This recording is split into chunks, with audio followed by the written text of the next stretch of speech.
ایران اس وقت دنیا بھر کے سوشل میڈیا پر ٹاپ ٹرینڈز میں سے ایک ہے، اور اس کی وجہ یہ ہے کہ گزشتہ رات ایران کی طرف سے اسرائیل پر ایک جوابی کارروائی میں تقریباً 300 میزائل اور خودکش ڈرونز لانچ کیے گئے۔ تو اب تک ایران کے اسرائیل پر حملے کے بارے میں ہم کیا جانتے ہیں؟ گزشتہ رات ایرانی پاسداران انقلاب کی طرف سے ایک بیان آیا جس میں کہا گیا کہ انہوں نے اسرائیلی سرزمین پر درجنوں ڈرون اور میزائل داغے ہیں۔ تھوڑی دیر بعد یروشلم میں رات 1:45 پر سائرن بجنے لگے اور دھماکوں کی آوازیں سنائی دی۔ اسرائیلی ڈیفنس فورسز یہ کلیم کر رہی ہے کہ انہوں نے تقریباً 99% ڈرونز اور میزائلز کو اسرائیلی فضائی حدود میں داخل ہونے سے پہلے ہی انٹرسپٹ کر لیا، یعنی مار گرایا، اور جنوبی اسرائیل میں ایک ملٹری بیس پر بنیادی انفراسٹرکچر کو معمولی نقصان پہنچا ہے۔ ایران کے مطابق یہ حملہ کرنے کی نوبت کیوں آئی؟ اپریل کے سٹارٹ میں اسرائیل نے شام کے کیپٹل دمشق میں ایرانی قونصلیٹ کو نشانہ بنایا، جس کے نتیجے میں پاسداران انقلاب کے کئی آفیسرز مارے گئے۔ ان آفیسرز میں خطے میں قدس فورس کے سب سے اعلیٰ رینک پر فائز بریگیڈیئر جنرل محمد رضا زاہدی بھی شامل تھے۔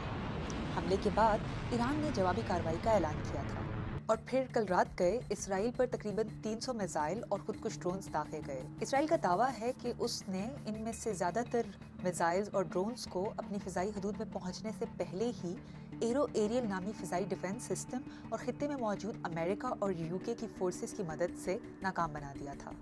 اسرائیل کا ایرو ڈیفنس سسٹم کیا ہے؟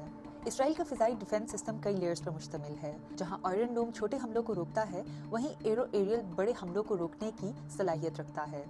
آئرن ڈوم اور ایرو ایریل میزائل سسٹم اسرائیل کے مرکزی ڈیوڈ سلنگ ڈیفنس پروگرام کا حصہ ہیں، اور یہ اسرائیلی ایئر فورس کو مختلف نوعیت کے فضائی حملوں کے خلاف پروٹیکشن فراہم کرتے ہیں۔ دنیا کے باقی ممالک اس واقعے پر کیسے ریئیکٹ کر رہے ہیں؟ امریکی صدر جو بائیڈن کا کہنا ہے کہ امریکہ اسرائیل کے عوام کے ساتھ کھڑا رہے گا اور ان کے دفاع کی حمایت کرے گا۔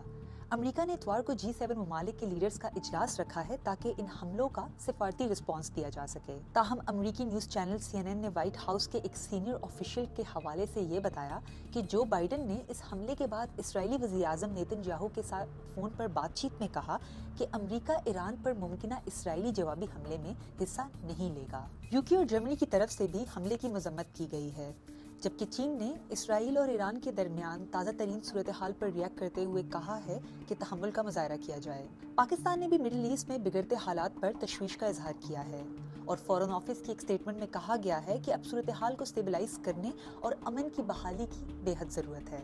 تو اب آگے کیا ہوگا؟ ایران کا کہنا ہے کہ اگر اسرائیل نے جوابی کارروائی کی تو وہ دوبارہ حملہ کرے گا۔ امریکہ اور برطانیہ تحمل پر زور دے رہے ہیں، لیکن اسرائیل کا کہنا ہے کہ وہ ابھی اپنے آپشنز دیکھ رہا ہے۔